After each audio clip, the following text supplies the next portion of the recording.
Halo semuanya pecinta manhwa, kali ini Mimin akan melanjutkan cerita Sang Tak Terkalahkan, di mana cerita sebelumnya diakhiri dengan Taeyong yang menghadapi lawan yang tangguh. Tak hanya sekedar tangguh, tapi lawan yang dihadapinya merupakan sosok pengguna racun sekaligus orang yang telah menghabisi Sang Ratu Es, salah satu dari 10 master puncak di dunia murim. Tubuh Taeyong sudah bergetar menandakan jika dia sudah diambang batasnya, dan jika seperti ini terus maka dia pasti akan dilumpuhkan oleh racun itu. Untuk mengatasi hal ini sekaligus mencegah hal buruk terjadi padanya, maka Taeyong memutuskan menghentikan aduk kekuatan ini. Di mana dia memilih melancarkan sebuah tendangan kepada lawannya, dan dengan jarak sedekat ini maka dia berhasil melakukannya tanpa masalah. Gunreo yang melihat pertarungan ini hanya tercengang karena Taeyong bisa bertahan sejauh ini melawan bawahannya. Setelah melancarkan serangan itu maka mereka memiliki jarak dan Taeyong mengangkat tangannya sambil tersenyum untuk mengucapkan selamat tinggal. Yang benar saja Taeyong malah melarikan diri dari duel ini, dan sosok berjubah ini takkan membiarkan hal tersebut terjadi, bahkan dia segera bergerak untuk menangkapnya. Hanya saja Gunreo menghentikannya dengan meminta dia mengabaikan Taeyong karena dia bukanlah bagian dari Istana Laut Utara. Sekarang prioritas mereka adalah mengejar dan menangkap Aran secepatnya. Sosok berjubah ini pun berbalik sambil meminta maaf disebabkan telah mengecewakan tuannya. Beralih ke sisi lain, di mana pertarungan penangkapan Aran yang dilakukan oleh Master Elit Laut Utara masih berlangsung. Walau mereka adalah master terbaik di wilayah ini, tapi tetap saja menangkapnya bukanlah hal mudah.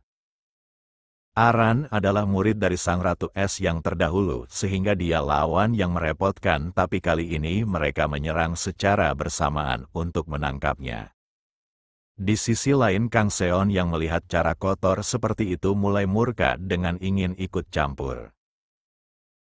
Namun dia menghentikan amukannya karena teringat perkataan Aran yang menganggapnya bukanlah tandingan mereka dan dia akan sedikit menonton lagi.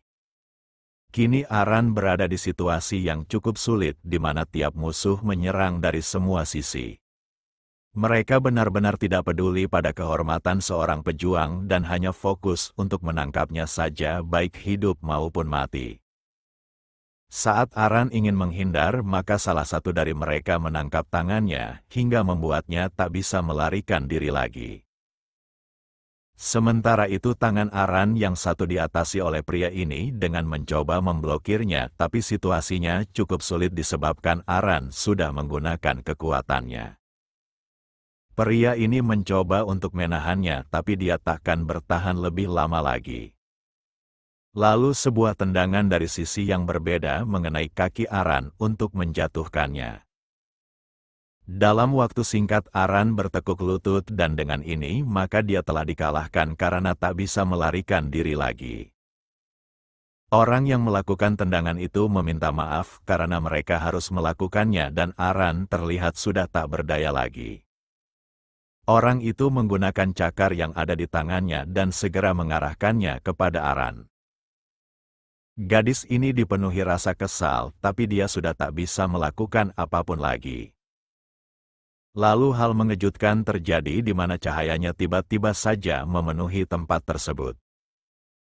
Dalam sekejap mata semua Master Laut Utara dihempaskan akan sesuatu yang mereka tak pahami. Pria yang memimpin penyerangan ini pun hanya tercengang melihat kejadian ini. Siapa sangka sebuah lubang berada di sana dan sekarang Aran yang mereka incar telah menghilang. Orang ini tak menyangka jika tuan putrinya sudah sampai di level ini. Sementara itu Aran dan Kang Seon telah tiba di tempat yang berbeda setelah berhasil melarikan diri.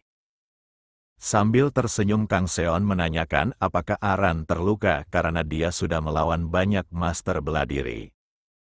Aran tak menyangka jika murid Taeyong bisa bergerak secepat ini padahal dia sudah meremehkannya. Dengan wajah tersipu Aran mengungkapkan rasa terima kasihnya atas bantuan yang diterimanya. Akan tetapi Kang Seon merasa jika Aran bisa melalui semuanya meskipun tanpa bantuannya bahkan bisa menghabisi mereka semua. Bagi seorang petarung hal itu sudah menjadi hal yang sewajarnya dan tak mungkin dihindari, tapi bagi seseorang yang ingin menjadi penguasa Istana Es seharusnya tidak menghabisi rakyatnya sendiri. Aran makin terkesan karena Kang Seon memiliki penilaian yang bagus, sehingga sosoknya makin misterius. Akan tetapi Kang Seon merasa jika mereka tidak bisa terus-terusan melarikan diri seperti ini. Aran mengerti dan dia meminta Kang Seon untuk mengikutinya karena dia harus menemui seseorang. Beberapa saat kemudian, Aran pun telah tiba di tempat yang dirinya tuju lalu memasuki sebuah gubuk tua. Di sana dia tidak menemukan siapapun walau sudah mencari di semua sisi yang ada di tempat ini. Akan tetapi hal itu tidak berlangsung lama karena baik Kang Seon maupun Aran kini merasakan sesuatu mendekat. Yang benar saja seorang pria berada di belakangnya dan orang itu tersenyum sambil meminta maaf karena datang terlambat. Tak hanya sekedar berbicara, tapi orang itu bahkan berani menyentuh pundak Aran. Perlakuan itu membuatnya menepis tangannya hingga mengejutkan orang itu dan Aran langsung menanyakan apakah dia membawa item yang dimintanya. Siapa sangka sosok yang ingin ditemuinya adalah Jeyan yang dijuluki sebagai Raja Emas. Jeyan meminta Aran tidak khawatir karena dia sudah membawa dan item yang dimintanya berada di dalam kotak yang dipegang oleh anak buahnya. Kang Seon yang mengamati mengingat dengan jelas jika orang di depannya saat ini adalah pelayat di dalam Istana Laut Utara. Lalu Aran membuka kotak itu dan di dalamnya terdapat 10 buah item yang sangat langka. Kemudian Aran menanyakan apakah pil daya hidup yang ada di kotak ini adalah item yang asli. Ucapan itu membuat Jeyan sang Raja Emas menatap tajam karena tuan putrinya terlalu waspada pada hal yang tidak perlu. Lalu dia berteriak sambil mempertegas jika dirinya adalah sang Raja Emas dan julukan tersebut bukanlah bualan belaka. Dirinya adalah Jeyan yang hebat bahkan memiliki seluruh harta di tanah ini dan dia takkan bertingkah curang dengan menjual barang palsu hanya untuk mendapatkan beberapa koin lebih. Namun Aran tidak mengatakan hal itu bukanlah tanpa sebab di mana Jeyan mungkin saja ingin dirinya kalah dalam perebutan tahta. Ucapan itu tentu saja mengejutkan Kang Seon karena pembicaraan mereka menunjukkan jika sebuah kesepakatan pastinya telah terbentuk. Dengan tatapan dingin Aran tampak meragukan keaslian item itu karena dia haruslah bergantung pada pil daya hidup yang asli. Di sisi lain Jeyan menampakkan raut wajahnya yang menunjukkan ketidaksenangannya atas tuduhan yang mencoreng nama besarnya. Di sisi lain para pasukan Istana Laut Utara terus bergerak dan melakukan pengejaran kepada orang-orang yang datang bersama Taeyong. Mereka pun telah tiba di hadapan targetnya dan langsung menyerang dengan sebuah senjata khusus. Di sana rantai itu mengarah kepada Soyup dan dia mengatasinya dengan sangat baik. Tak hanya itu, orang-orang yang menemani Taeyong adalah mereka generasi baru dalam dunia murim yang digadang sebagai yang terbaik dari tiap sektenya di masa depan. Namun mereka belum mengerti kenapa pasukan Istana Es malah mengejar mereka dan kenapa Inspektur Taeyong tidak muncul dalam situasi yang sulit ini. Para pasukan istana terlihat sangat murka menunjukkan jika mereka sudah dianggap musuh yang harus dilenyapkan.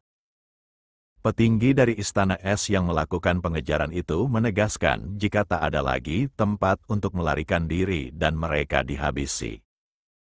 Walau tidak mengerti situasinya, tapi para generasi baru ini takkan menyerah begitu saja dan mereka sudah siap untuk melakukan pertarungan.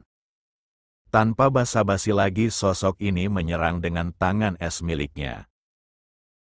Tekniknya adalah menciptakan sebuah es yang cepat dan tajam sehingga akan mudah merobek tubuh musuhnya. Es itu terus melesat untuk menargetkan para bawahan Taeyong. Para generasi baru ini sangat terkejut akan kekuatan itu dan yakin jika orang tua di hadapannya bukanlah sosok lemah. Hanya saja Tang Suk baru tiba dan dia langsung menghancurkan es berbahaya tersebut dengan tendangannya. Para generasi muda sangat terkejut karena tak menyangka jika paman yang bersama mereka ternyata memiliki kemampuan yang hebat seperti ini. Tidak hanya mereka tapi orang ini pun tak mengerti bagaimana bisa tekniknya dapat dimusnahkan dengan mudah. Di sana Tang Suk berdiri kokoh tanpa bergeming mengisyaratkan dirinya sudah siap bertarung. Akan tetapi alasan dirinya ingin menyelesaikan pertarungan ini dengan cepat dikarenakan dia sangat terganggu akan rasa dingin di wilayah Laut Utara.